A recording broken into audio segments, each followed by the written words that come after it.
Si è svolto ieri in prefettura un incontro tra il prefetto di Agrigento, dottor Dario Caputo, unitamente ai commissari straordinari di Girgenti Acque, che hanno incontrato i 43 sindaci dei comuni della provincia per verificare insieme le prospettive gestionali del servizio idrico integrato. Al termine dell'incontro, della durata di 2 ore circa e un ampio vivace dibattito tra le parti, è emersa una sostanziale unità di intenti finalizzata alla definizione di comuni obiettivi volti al superamento delle attuali criticità e al miglioramento delle qualità e dell'economicità del servizio, mettendo a frutto le competenze tecniche dell'attuale gestione, che opera nell'esclusivo e primario interesse dell'ATI e della comunità che la stessa rappresenta. I commissari hanno sottolineato come la possibilità di formulare congiuntamente un nuovo piano di utilizzo delle risorse idriche, idoneo a garantire maggiore autonomia nel reperimento delle fonti e interventi strutturali migliorativi delle attuali condizioni delle reti e degli impianti,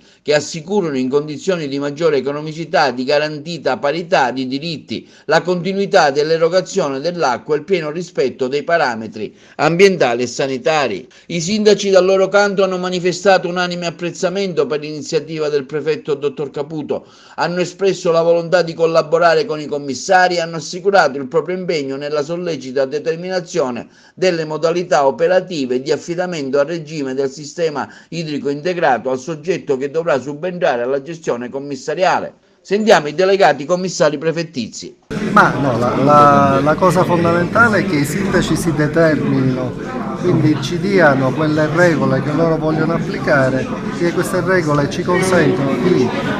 fare un'attività che è compatibile con il loro obiettivo a medio termine. Se i sindaci non hanno determinato la modalità con cui verrà scelta la forma giuridica del nuovo gestore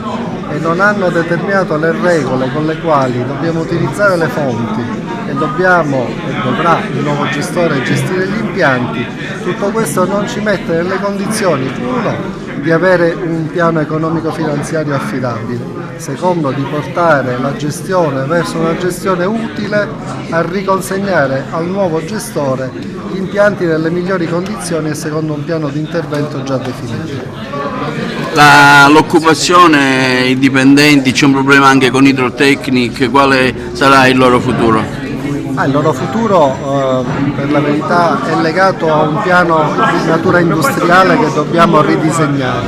Sulla base delle scelte che faranno i comuni si saprà quante reti, quali fonti, quali regole dovremmo utilizzare e questo ci consentirà di utilizzare al massimo il personale. Naturalmente per quanto riguarda noi l'obiettivo è di salvare tutti i posti di lavoro. Questo esercizio è un esercizio che deve essere compatibile col conto economico e col servizio.